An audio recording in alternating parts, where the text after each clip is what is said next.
Hey there, I just got back from RetroCon 2024. It was a fantastic event. I really enjoyed myself. In fact, I'm going to put this back on here, wear my lanyard, because it brings back great memories. Walking around this year, my focus was mostly on getting together with friends from across the internet and collaborators, people I do podcasts with, video series on the Geekster network. So you can go to geekster.com or find Geekster Vision, formerly the Retro Network, here on YouTube. But I also did have a chance to walk the floor at RetroCon. If you've never been, it's in Oaks, Pennsylvania. They do an amazing job of just bringing so many vendors. There are just table after table after table of old action figures, video games, board games, toys, but also, just a lot of interesting, unique collectibles as well.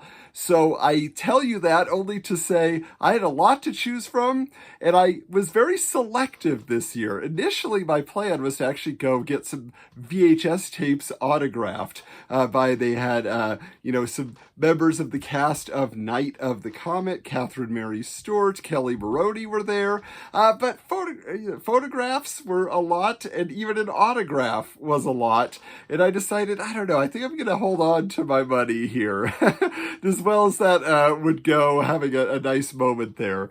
But I did grab some things, so let me show you real quick what I walked away with here. The first thing I want to show you, actually I was gifted quite a few things for some friends, one of whom that I met was a fellow, I hope most of you know. If you don't, you got to find him online. His name is William Bruce West. He's at William B. West on most social medias. He's also my co-host on the Remember That Show podcast on Geekster Media, but he knows of my love of The Shadow, so he brought me a boxed serpent bike.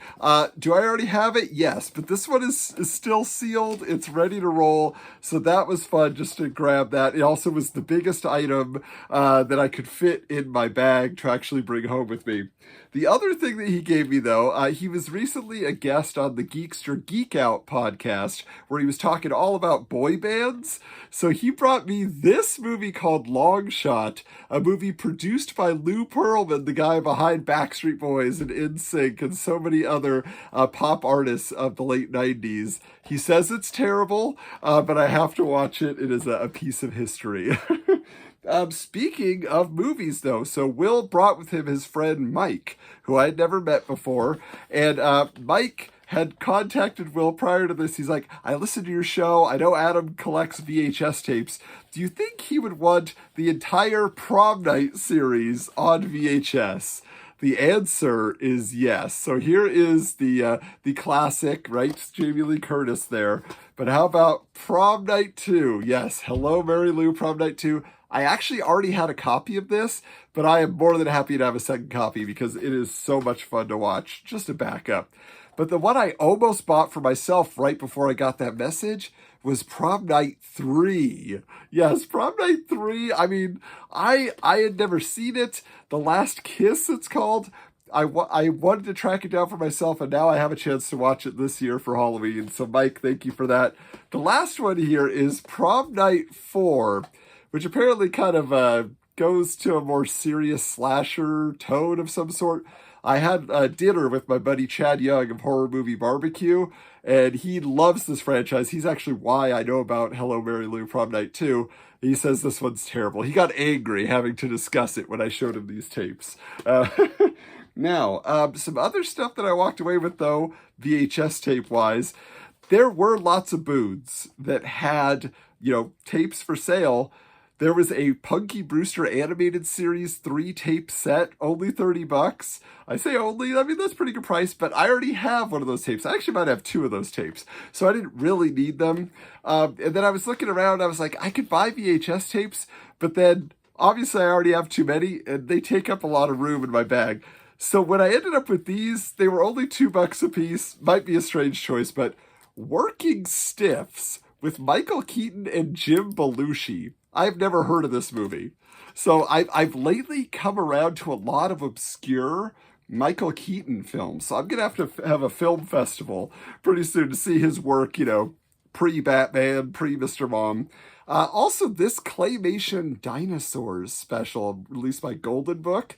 These are just classics. This style of animation, these dinosaurs, I remember them well. So I was glad to have that. I did mention Punky Brewster. I did walk away with some Punky Brewster merch. There were 2 tables that actually had this item. One was selling them in a large quantity. The other was actually offering them individually. So I walked away with 2 Punky Brewster lunch bags. Yeah, if you were brown bagging it in the mid-'80s, you could take your tuna fish sandwich, with your Ecto Cooler and your favorite cookie of choice, and bring it to school. Punky Brewster's going to be there. Glomer's going to be there with you. I just love that series so much. I've actually been on the Advent Calendar House talking about my love for the Punky Brewster animated series. So if you're curious, go check out my Mike Westfall's podcast. Lots of conversation there. Other thing that I found, speaking of TV, there was a lot of trading cards there. You could buy full sets, you could buy individual things. I do a show for Geekster on their YouTube channel called Wax Pack Flashback, and I've been kind of waiting. I've been a little slow to put out new videos because I feel like I've done so many. I had to find something I hadn't done before. Well, how about Knight Rider cards and Magnum PI cards? Okay, these are by Donruss. Normally I'm opening stuff by Topps, so it was really cool to get 2, macho icons of the 80s. I'm looking forward to opening up these packs on the Geekster Vision YouTube channel. But also one thing, I'm a big comic book fan. I have another podcast called Wizards, the Podcast Guide to Comics. Can you tell I like to talk about the things I love? And I was able to grab this and one more pack of Previews cards. And Previews is like a catalog that is like fully illustrated. It has like interviews, it has little things all throughout the 90s, especially in late 80s. They would give you the upcoming comics that you could order. This would go out to the various comic book shops. But these cards are really special. The other ones I got are of the covers of the Previews magazine, which they would get original art from top comic book artists. And I learned so much about them from that other set of cards, which I recently opened for Wizards, the Podcast Guide to Comics on that YouTube channel, if you're interested, as part of my Comic Card Crazy series, which is, comic and superhero card specific. All right.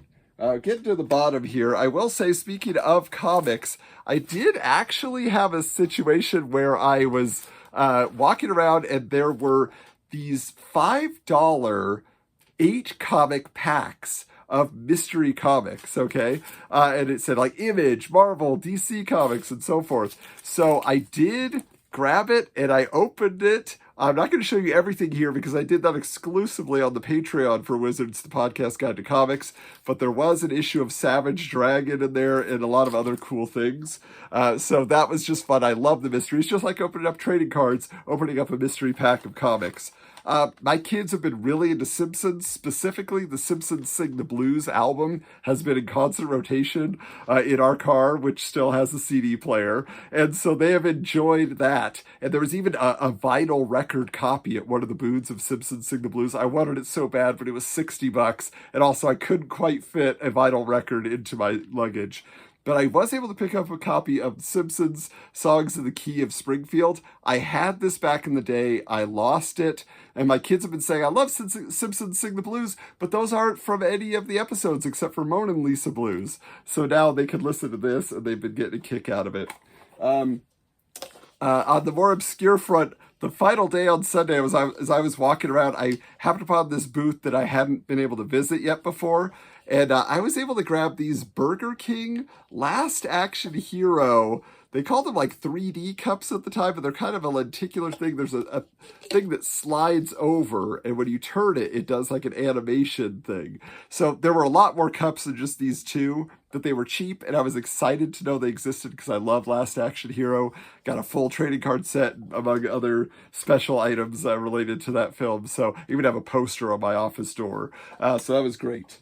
On the music front, this was my favorite thing I picked up, though.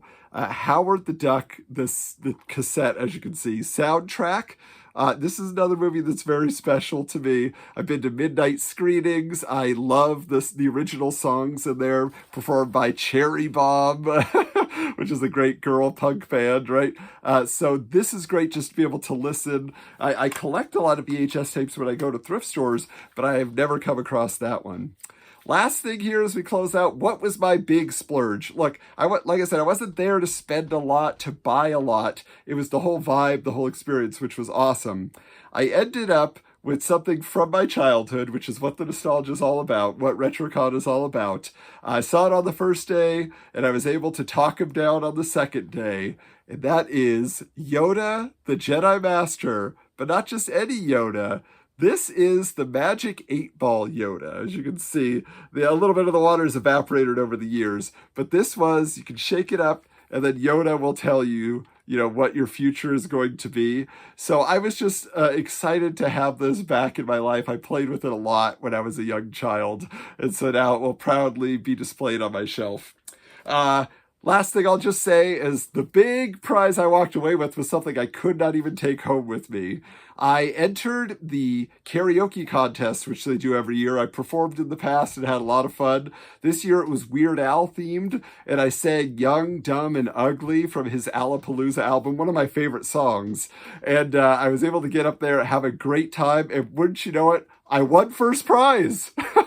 And first prize was a NECA, N-E-C-A, NECA. Is it NECA wafers and NECA action figures? I don't know. But it was the Teenage Mutant Ninja Turtles Turtle Van, and it is in this giant box. And I was so excited to win, and that was a wonderful prize. Had to hand it to my buddy who took it home with him, and he will take care of it for me for now because he was driving. But great event. If you've never been to RetroCon, if you're on the East Coast, I had to fly across the country to go. But if you happen to be on the East Coast and you can make it, I recommend it. Every year, late August, early September, they're doing the show. Just go to retrocons.com and get all the details. But hey, hope you enjoyed seeing some of my haul, and we'll check you later.